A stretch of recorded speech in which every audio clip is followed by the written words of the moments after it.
All right.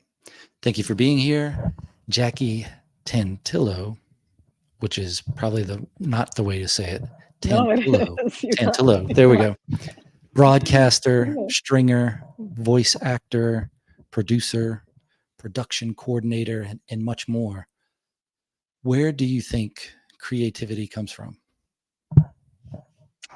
I guess it's past my interpretation. It's passed down through your, genealogy, your genes, the generations that preceded us, and the environment that you live in, that what you're exposed to.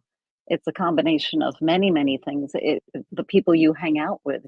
Are you an only child, or are you one of many children? All of these things influence who we are. And my mom was huge listener of radio, so we grew up with the radio on all the time, and I definitely know I got that from her. So I'm still doing it, 4 decades later. So. Do you, do you think that creativity is something then that we manifest from within ourselves and our experience? Or do you think it is something that's from outside of us that we kind of broadcast, or yeah, like we're a conduit for it? Or is it a I mix? think we're both. It's the same thing as meeting a stranger on the street, right? You were one person before you met that stranger, that person, and after you meet them and you have a conversation or even a smile, some sort of interaction, you are a different person in a way. You've experienced a new experience, and it affects you, and hopefully you'll remember to smile at the next person you walk by, because today not many people do that.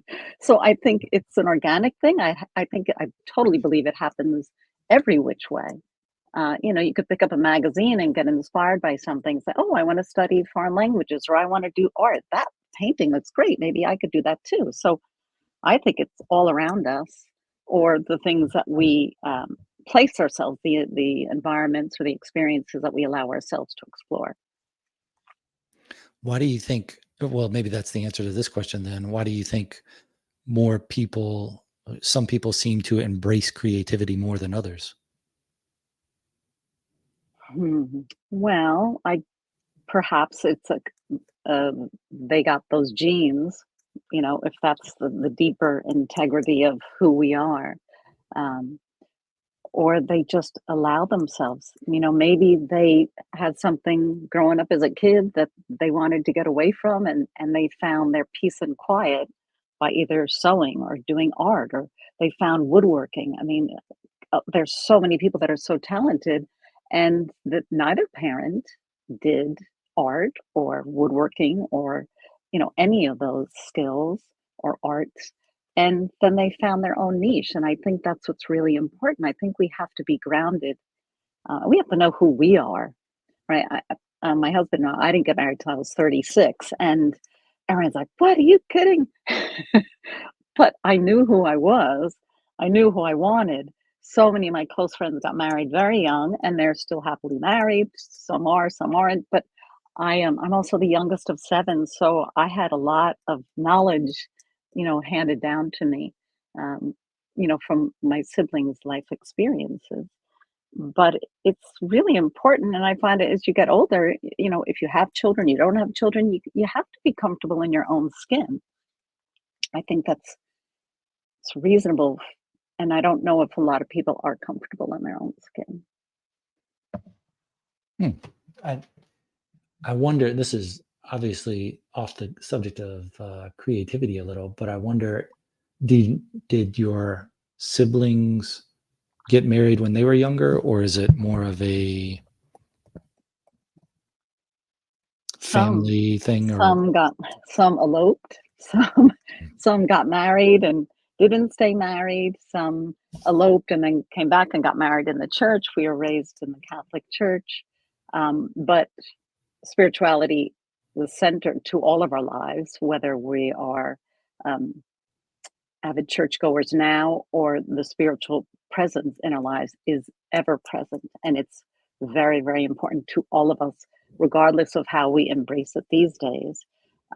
But it definitely Again, they're my university, my siblings. I have 5 sisters and a brother, so, I just kinda listened a lot, and I lucked out, you know? With the broadcasting career, which part of that came first in all those things that you do now? Radio, I started at, like, 17 in radio, and, I was so nervous. I don't know how it all came together, but the radio station in college was in my dorm building, and someone I had just met, he was wonderful. I don't know where he is today. His name is Rob Rosen, but he literally grabbed my hand and put me in a production studio in front of a microphone. And I can remember I was just shake. I still get nervous when I do interviews and things, but I think that's important. But he just had me sit down in front of a microphone and start talking. And then, of course, I was on the air. And then, of course, I was dragging bands into the studios to interview them live, and here we are. Radio, why I love radio so much is because your imagination blossoms and grows. My mom would always have, whether it was music, classical music, or we had rock and roll music on. Um, or talk radio, anything and everything, mystery dramas. As a kid, that was just the best. Today people have audiobooks, but we always had the radio on. So whether we were cleaning the house or not, we had, live from the Met in New York City listening to opera. Mm. One of our uncles was an avid opera fan, and we used to go. He had one seat, one ticket, seasonal ticket, second row center, and whenever he couldn't go, we would all alternate taking the tickets. So we got to experience opera quite a bit when we were young. My family had lived overseas when the 4 older kids and my parents went to Spain. My dad had to run a big job for the Navy. So then the last 3 girls were born overseas as well, in Spain, and 2 in Spain and 1 in Gibraltar. So we had a very European experience as well, growing up as kids. So um, yeah, it was really very. I can't even express how magical my life has been. It's Nice. just ridiculously wonderful. Do you see a different way of thinking from the European mind and the American mind? Well, my experience, I'm just reflecting on what our household was like. I mean, are you talking Mhm. about politically these days or Just in personally? thinking in general.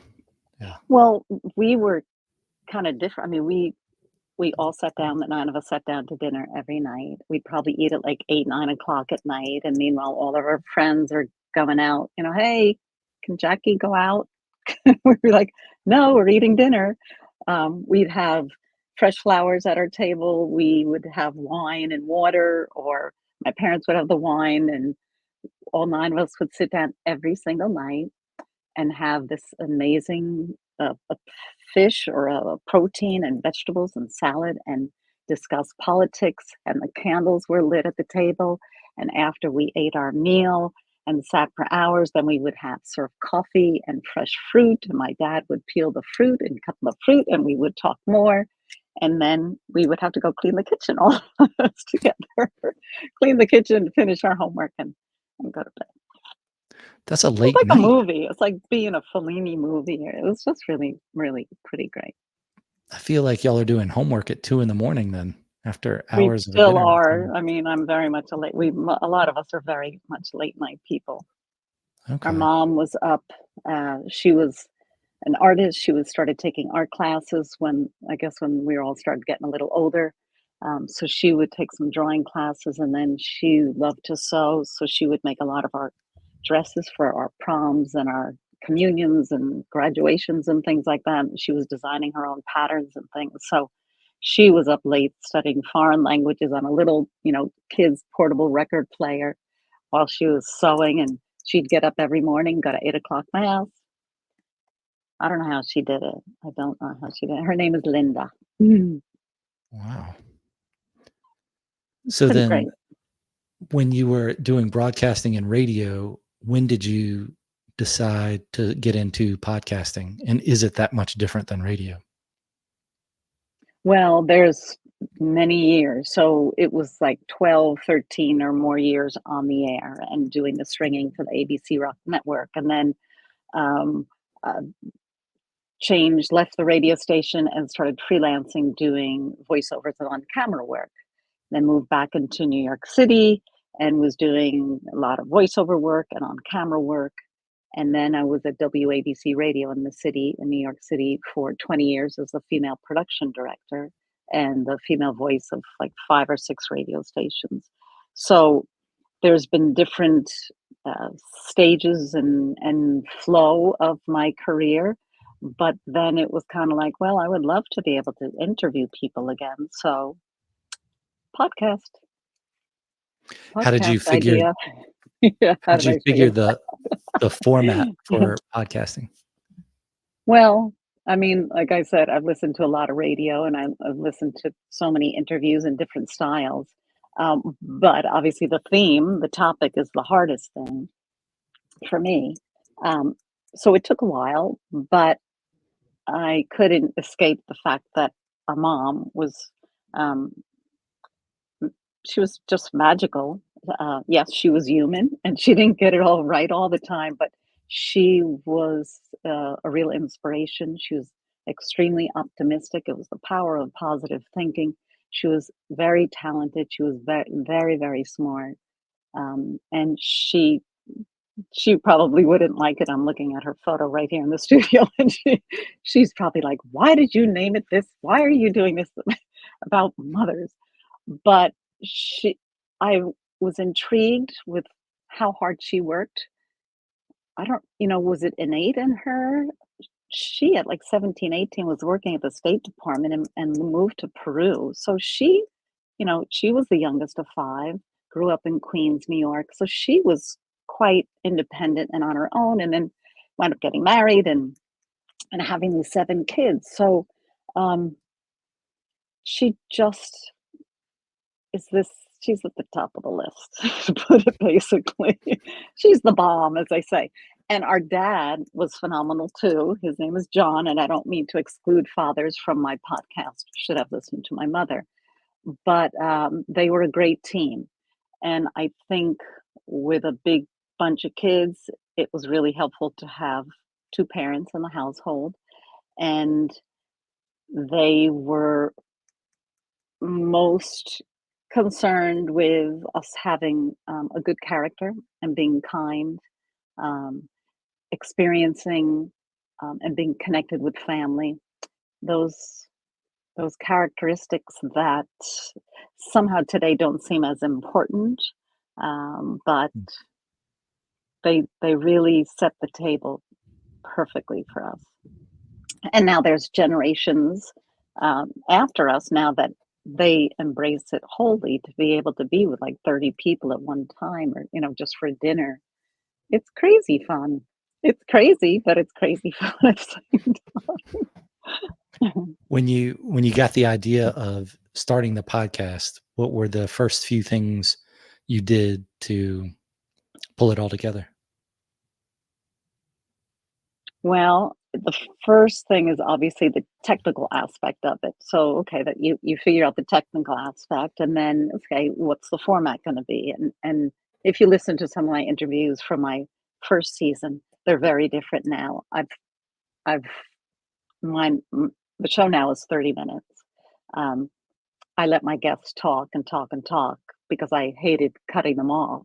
But I think for me, 30 minutes is my um, because I have so much going on. 30 minutes is a really good amount of time I can dedicate, whether I'm out for a walk or doing some exercises or something. So Joan Hamburg is a phenomenal New York City and tri-state area broadcaster that we grew up listening to. And she used to talk about Broadway and restaurants in New York. It was all culture and theater in New York City. So she was one of my first, I had 2 people on my first episode, and I asked Joan to come on because she we were both working at WABC Radio then. So my intent with this podcast is to share these oral histories of what women have to experience and in some cases endure because they commit to being a mom. It's not always easy. Often they're juggling a lot. Some seem to have a knack for it, and this was their destiny to be a mom, and some were kind of given, some rotten luck, and yet they stuck with it. There's tons of single moms and women that have been abused and neglected, but they stuck with it, and they come out on the end. And what impresses me most is my guests who have had a tough time with their mom, with their relationship with their mom, are the ones that say she did the best she could with what she had. When I first started, that was one of the hardest things. I was like, "What are you talking about? She neglected you. She was abusive." And then when you hear the whole, it's also because we are quick to judge in society, right?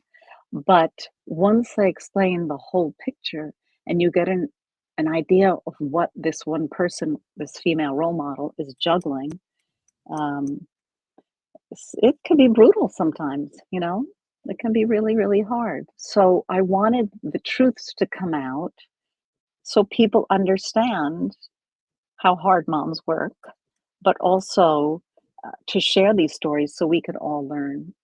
I've learned a lot from listening to all of these stories. And one of the great things is I talk to everybody and anybody. It doesn't matter your career.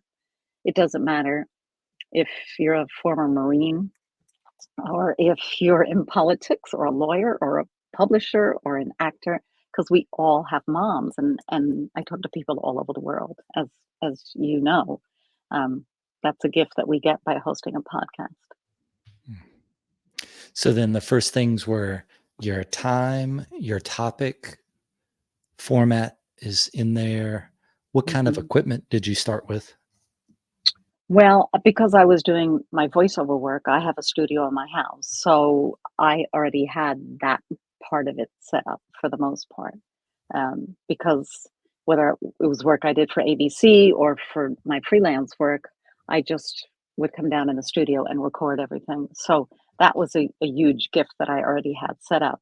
I also teach voice acting classes, and that's part of the topic is, what equipment do you use?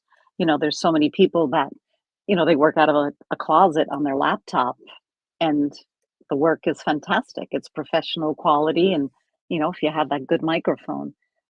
But then there's some people that they don't know how to set things up, and their acoustics aren't good, or couldn't afford a really good mic. But that can all come in time. I think if you want to host a podcast, you just have to do it. Hmm. Yeah, I think there's a lot of wisdom there because you can think about it and plan it for so long and think, well, I'm going to try this, I'm going to do this, I'm going to look into this a little bit more. And then you just never end up doing it. And then Yeah, you end up, the fear of, "Oh, I'm not doing it right, or this is gonna, no, who's gonna listen again?" Oh my gosh, when I hit save, like, "Are you sure you wanna publish this episode?" for the first time, I think I, like, jumped away from the keyboard or something ridiculous, because it just was like, "Oh my god," like, as though the earth was gonna stop spinning because Jackie is gonna publish a podcast in a week. It's not like that. So hmm, if there's anything, I mean, you tell me. I don't know what your experience was, but if you wanna do something, do it. You're always gonna find someone who's gonna be critical of it. You're always gonna find somebody, "Oh, you could have done it better." But unless you go through that process, I've learned so much in 5 years. And sometimes you get a guest that either gets completely, you know, because I'm only audio, I don't record on camera. They just get shell shocked and they can't talk. So then it's like you kind of have to play that game of, making them relax. And mhm. okay, so you tell them this is a back and forth conversation. And what was it like when you guys would sit down to dinner? Or did you all sit down to dinner? You just have to kind of ease them into things. And then there's some people that just want to get their message out and they don't really care about the topic that they're supposed to be talking about, which is kind of disappointing. Yeah. Is when you're talking to the people and you're doing recording the audio, do you see them? Are you on a video call with them or is it No, just audio? Oh, hmm, sometimes we'll do a quick hi, but again, it's It's audio. Hmm. I guess that, That's what I my favorite thing in the world, you know? yeah, for radio, that makes sense, I guess. Yeah, but everybody is on camera too, and I keep saying, "Oh, I'm gonna do it. I'm gonna record it so that at least YouTube can be on camera." And then I was like, "Oh, then I gotta learn how to edit video." This was like, I'm gonna have to wait on that. How much editing do you do to one episode?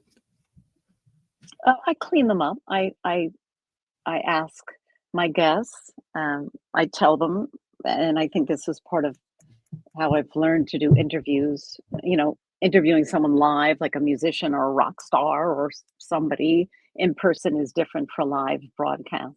And I've had plenty of opportunity doing that, which was a ton of fun. But this is again, some people have never done it before, so I like to set them at ease. I'm like, we're just having a conversation. If I step on you, something you say, I might ask you to repeat that response, the beginning of that sentence, or if they're like, "Oh, can I start all over?" Then I'll clean it up. I mean, I could take out 3 minutes. I could take out I don't think I've ever taken 5 minutes out, but my end time is 30 minutes. Okay, so you have that time and then you're just I run a clock. compacting everything you want to. Okay. Yeah, so Hmm. I know I'm not taking a lot out. It's just maybe, if they sneeze or something, it's those little things. Do you listen to other podcasts? Yep, I listen to a lot of stuff. Um, you want you I Are mean, are they like I listen 30-minute ones, or do you listen to longer ones that could uh be hours long? I don't generally, except for yours, because I did listen to some of yours. Mm, Um, that's a raw. good thing. Um, I no, I don't think I've listened to hours long podcasts, like stories and things. Since you said you listened to them in that 30-minute bite, then I was wondering if you Yes, saw if something I'm that was go 2 ahead. hours that you'd listen to a half an hour and then pick it back I up later.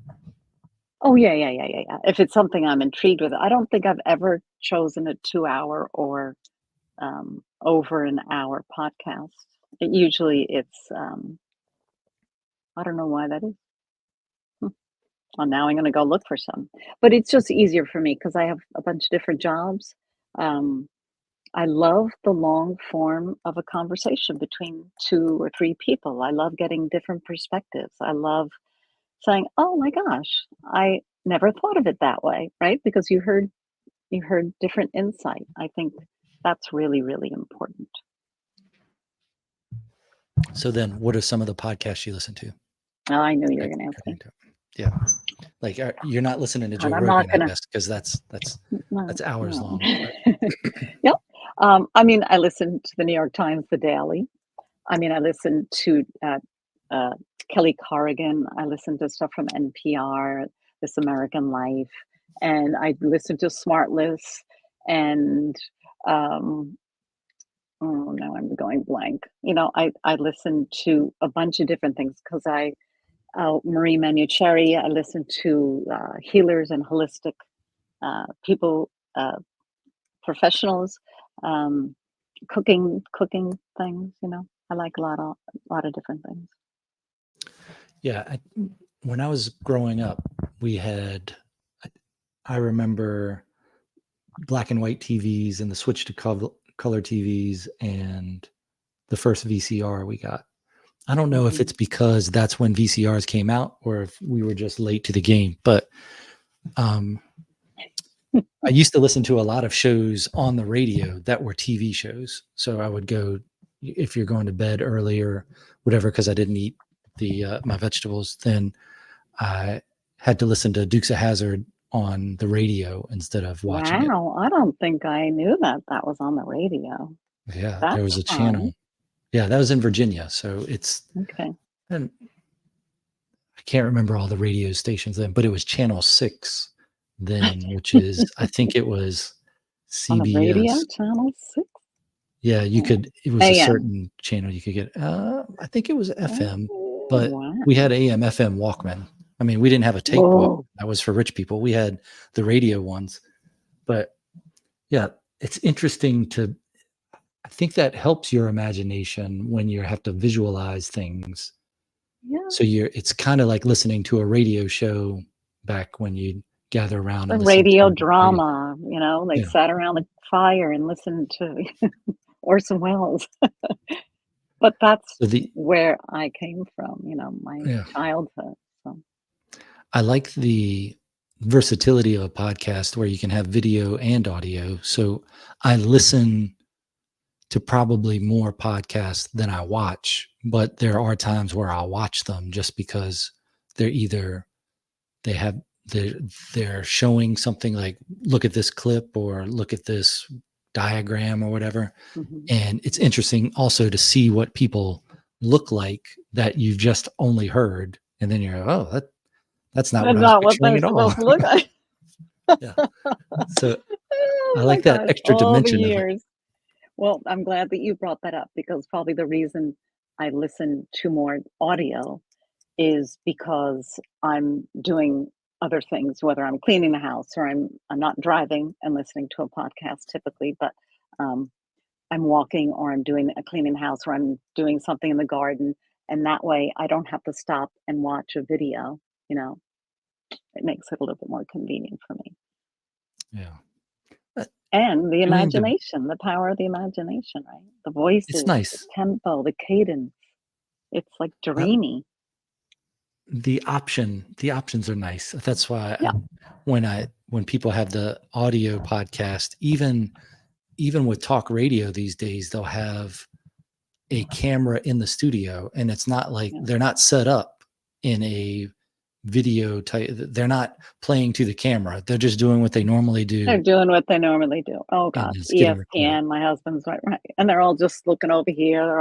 No one's paying attention. The camera's up, and some people love that. Yeah, I I'm also like. probably the reason I don't do it. Another reason, and I hate to cut you off, but You're right. I'm concentrating so much, and I'm listening.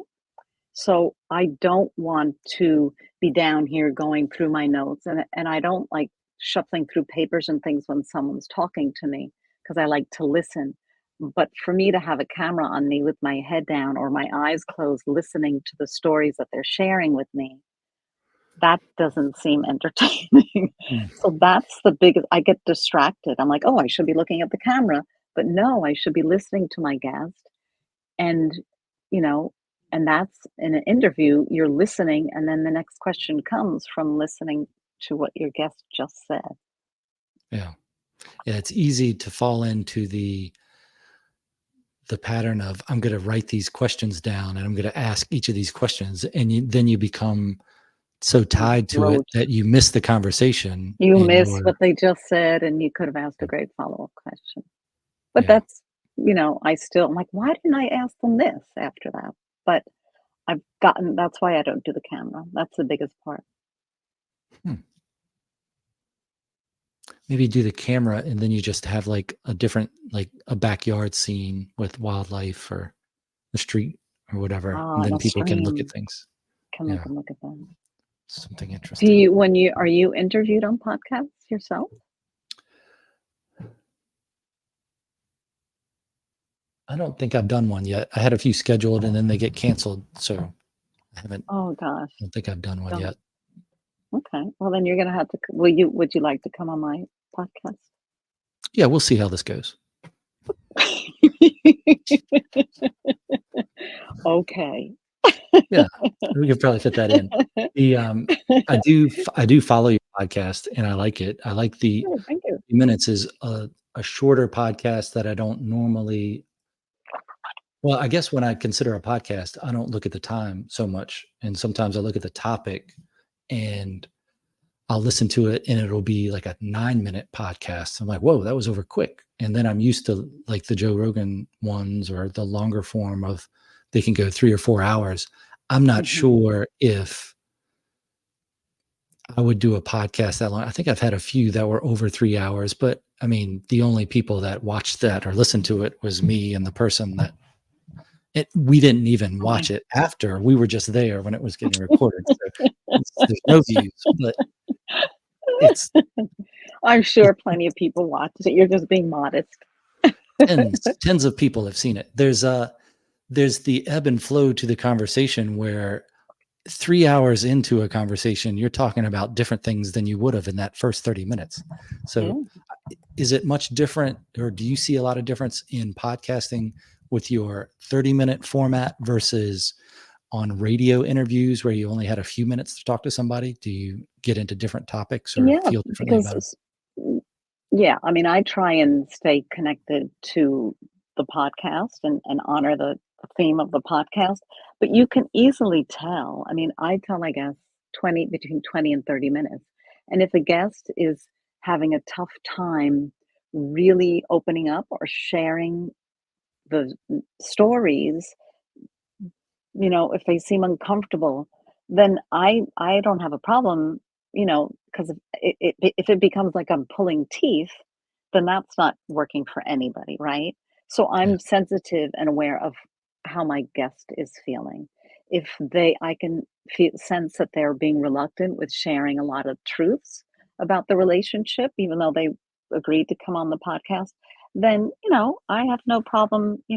I can always say, "Is there any other personal stories that you'd like to share?" Or, then we can just wrap it up. It's not like, there's a gun to their head or anything. Mm. And then the second we stop recording, they're like, "What I didn't say was, what I didn't say, I couldn't say that, and I couldn't say this." And I get it. I get it. From the creative standpoint of it, I always thought it would be good to have, like, when I first envisioned this podcast, it was you have the lead in the call, and that's when you just see the person for the first time. Like, you and I wouldn't have talked Mhm. before we started recording. And then I Mhm. was like, well, that's going to get boring for people because we're going to talk about the first 5 minutes of every podcast will be the same because it's just talking about the technical side of, this is the format, this is what we're going to Right. do, these are the links, this is when it gets released, check all the Mhm. settings and all that, and get all the technical things out of the way. But then I think, if I'm thinking about doing a podcast, that's the stuff I want to see. But how do you have an agreement with somebody to do that? I guess you could put it in an agreement before and just say, once we start talking, we're being recorded. But then how do Sure. you capture that magic of after the podcast where you turn the recording off and then you have another conversation, whether it's a few minutes or whether it's more than a few minutes, and you're like, this is gold. This is gold. I've had more than one guest that said, we should have recorded this. And you're like, So why do you want my 2 bits? Maybe this would work for yes. you because for me, I tell them, "Okay, don't hang up," right? Don't hang up when we say our goodbyes, and then I keep recording. And Mm, if this brilliance or something that they really open up, I and we have I'm like, "Oh, man." I'd say, "Is it okay if we have the time, can I add that to the conversation?" And they're either like, "Oh, totally, absolutely." Or they say, "I forgot to tell you this story." So that way I have it and it's there, or even I could use that for real or, something for social media, but at least I've got it. And if they say, "Sure, you can add that in there," then you could just edit it in. Will that work for you or no? I think it Because you will. I just stop. don't want to. I don't want to violate anybody's trust and say, "Look, we're stopping recording," and now I'm still recording. Oh, no, no, But I'm not no. going to tell you Don't unless there's No, no, something no, good. but don't tell them you stop it. Just keep recording. Say, "I'm gonna keep recording after we say our goodbyes." And we can chit chat. And if something then you say, "Well, Mm. how would you feel about me adding it?" It's up to you, right? But I say, I keep recording. I think, "Don't hang up," but I'm gonna keep recording. So, Yeah, it's a good idea. I need to think about how I accomplish it on the technical end because I have a very minimalist approach to to podcasting, which is podcasting. I'll start it and then I stop it and then I don't do anything else to You it. don't have to do But, Well, that's why I haven't done more on camera because I gotta learn how to mm, edit video. mm, I started in radio using reel to reel and razor blades and editing with tape. So, Pro Tools and everything else is a lot different. amazing. So, Yeah. yeah, pretty cool that we used to be able to do that. Like, how did that work? So, How do you book your guests for your podcast? oh, I read anywhere and everywhere. Anyone says anything about their mom, or the New York Times, the modern love stories and the modern love column and the tiny love stories are great. I scour authors, I, you know, Barnes and Noble, anything and everything, and I look for book titles or, someone will mention somebody's name. I'm like, okay, and I just start Googling it, and I have a lot of files on people that I've sent requests out to, and then you don't hear from, and it's like, well, did they get it? Did they didn't get it? But I have newspaper clippings. I have a lot everywhere, or or um, even if they have this job that I just find fascinating, like how did you become this? Like there was an article I found of a woman in Maryland. It must have been over 5 years ago because I think it was just as I was getting started. So she worked with training dogs to scent mushrooms, um, trying to find mushrooms that I guess that they were sick or something. And she worked for an agriculture department in Maryland. And I just thought that was fascinating. So who inspired her to become that person? Or what was her path to becoming to that person? Was it her mom? Or was it her dad or anything? So I will often find someone who does something really cool and say, well, it's worth a try. And if I can get in touch with them, and it just so happened to be, their mom that inspired them or told me to stay to, keep my dreams close to me, then it just kind of happens. But it takes a lot of time. That's the most time-consuming thing, is finding Yeah. gaps. That goes You back to same for you too, the, right? well, two parts. One, the having a good topic where you can talk to people you're interested in talking to helps. And the Yeah, tie-in of everybody's got a mom, that's great because you can talk to yeah, just about anybody based on that. yeah. And then with this one, it's creativity and content creation, creativity mainly. And Mhm. everything is, you could tie a lot of things together with creativity. So that's Everything. interesting. Musicians, painters, artists, writers, engineers, that's creativity. How do you build a bridge, for God's sakes? How do you Mhm. design architects, how do you design a building? How do you So design a tower 200 stories tall and it doesn't tip over, could have you to know? have some counterweights. Yes. The As far as booking guests, that was my biggest stress at the beginning was I wanted to remain consistent. And if I was going to put Mhm. out one episode a week, I wanted to make sure I never missed it and I always had one. And for Yep, the that's first important. maybe 10 or 15 of them, it was people I knew. Yeah, And same with me. it was it was still stressful because you're like, okay, I know them. I'm pretty sure they'll show up when it's time to record and it's not live. So that takes away a little bit of the stress of is it going to be, are they going to call at this time? Are they going to pick up at this time? So the recording is nice. And then I started using that matchmaker.fm, not Mhm, matchmaker.com. It's a different website, mhm. but Yep, .fm that connects I people think with podcasts and people that to be on podcasts, which is, mhm. I don't get paid by them at all, but it's a good, it's been I'm good the so same, far. matchmaker. It's great, isn't it? It's really helpful. Yeah. And then But it's interesting. Go ahead, sorry. it's interesting. Go ahead. No, finish. See, I'm not cutting You're this out. This is going to be in I there. know It you're gets not. cut out of yours. Everybody would miss out on Okay, this behind the so scenes. what I was saying, Matchmaker, and here we are promoting Matchmaker.fm.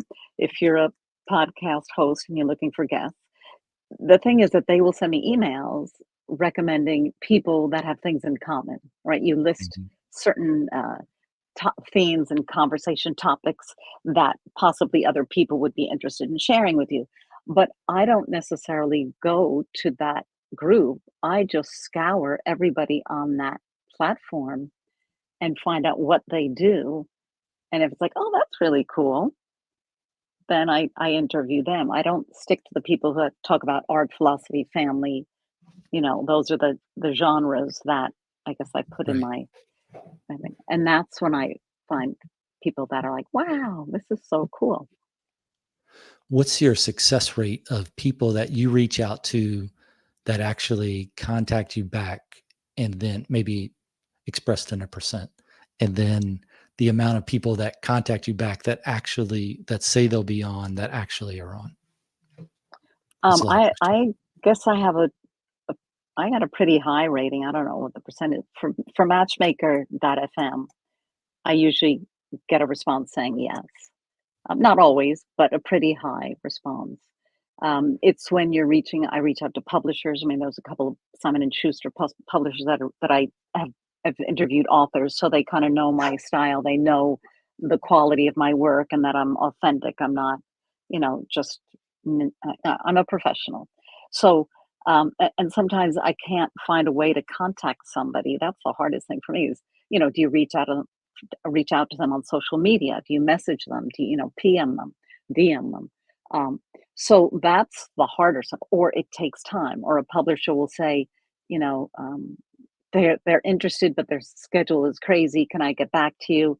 Yes, and then I move on and maybe circle back in a month or two. But I got a list of people that I'm constantly um, trying to get in touch with or waiting to hear back from. But I'm pretty lucky. Mhm. Yeah, that sounds a lot better than my success rate. I have maybe 50% of the people that I send a message to on Matchmaker that Mhm. will that will even respond.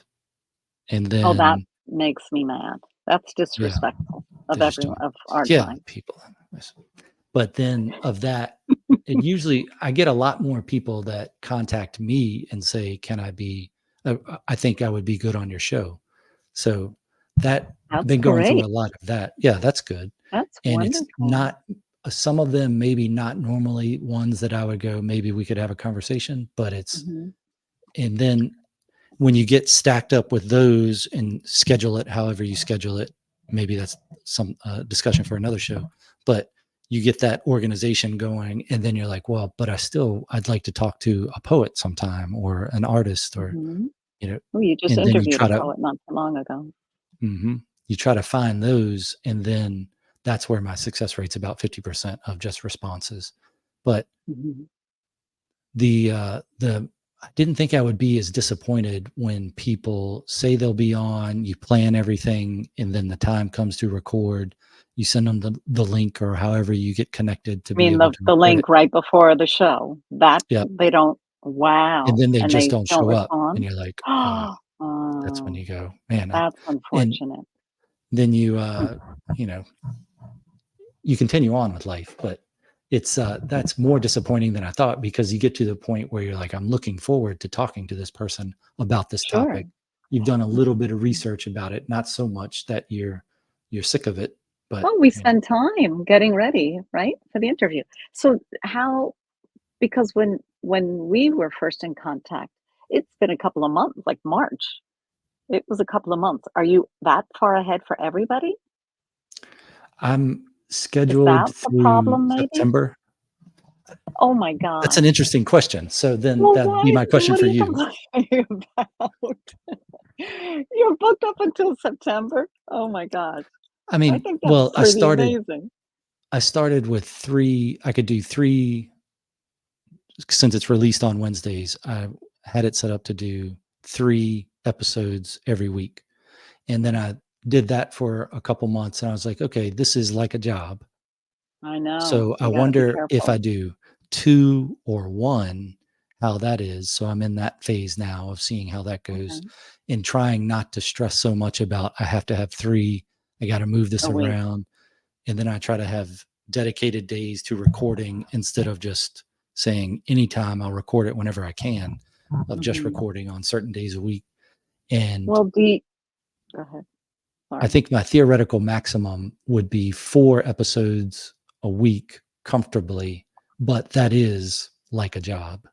I mean, That's a not that I lot. don't take it seriously now, but yeah, Well, do this fits you in better. have a calendar? Like I use Calendly. Here we are promoting Calendar. Mm, I Do don't you use use a Calendly. calendar? I Okay. use So if a you paper calendar. Yeah. so do I. I have one in my studio, I have one in the dining room table, and I have one in my office upstairs. So I know Okay. the paper thing. I started now using an iPad for my introductions. I write an introduction, so I don't because I hate using paper. So now I'm trying to do everything on my iPad.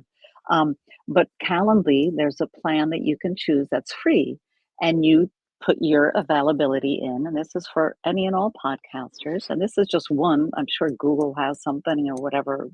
Everybody has different phones, um, but you can put your availability in there, um, when you're not available as well, and then you book out our sessions. So you just send them the link, they click on when they're available, and then you know that you have a booking. I mean, it sounds like a great idea. I'm not sure how comfortable I am with it, but like, Believe me, I had people sending that to me for months. I'm like, oh God, this is something else I got to learn. It is really simple if you look at it. And it is a time saver because then you just, oh wow, you look at your phone or your email, you're like, oh, someone booked somebody booked their record session. Okay, so that means I need to send them my talent release form. I need to send them the Zoom link. I need to, ask for. I need pictures of the mom. I need their logos. Um, what else do I need? Contact information and things like that.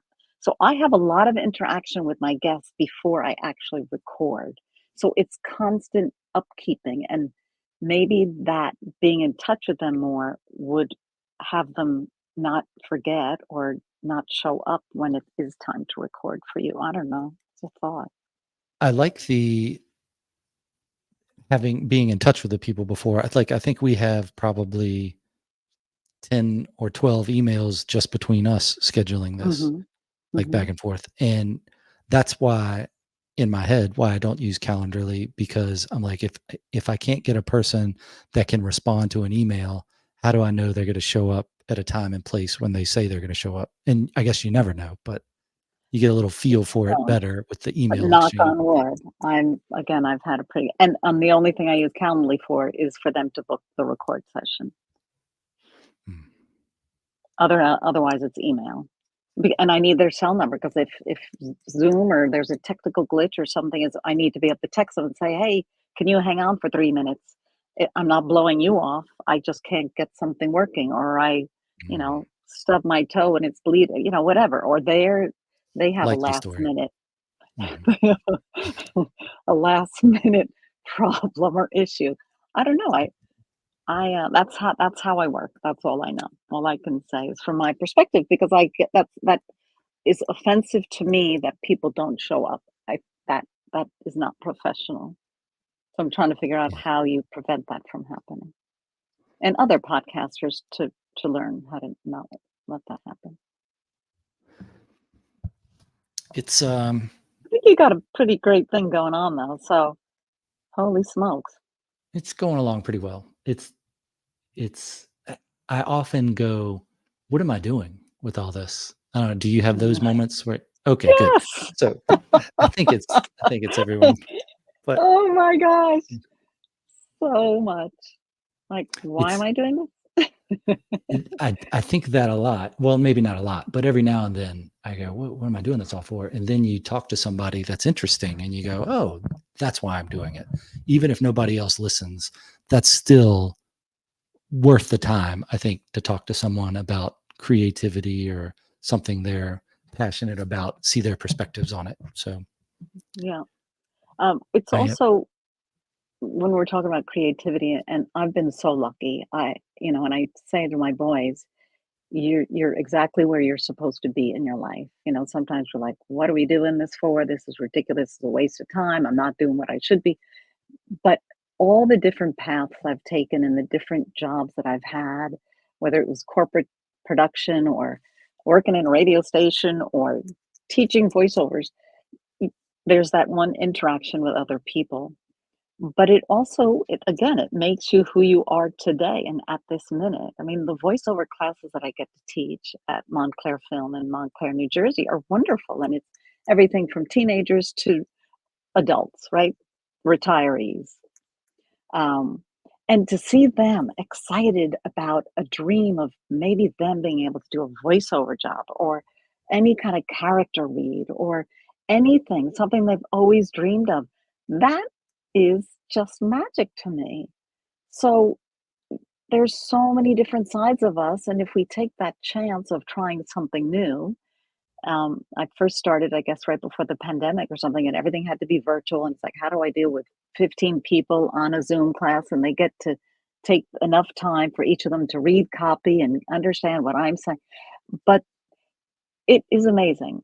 And this is, I think, for any teacher, when your students gel, it means the world to you. So from week 1 to week 8, and you see this group come together that may never have come together in your wildest dreams. It is so great, and they've accomplished so much in 8 weeks. So, you you gotta take chances, and you gotta give yourself some time to adapt and try new things.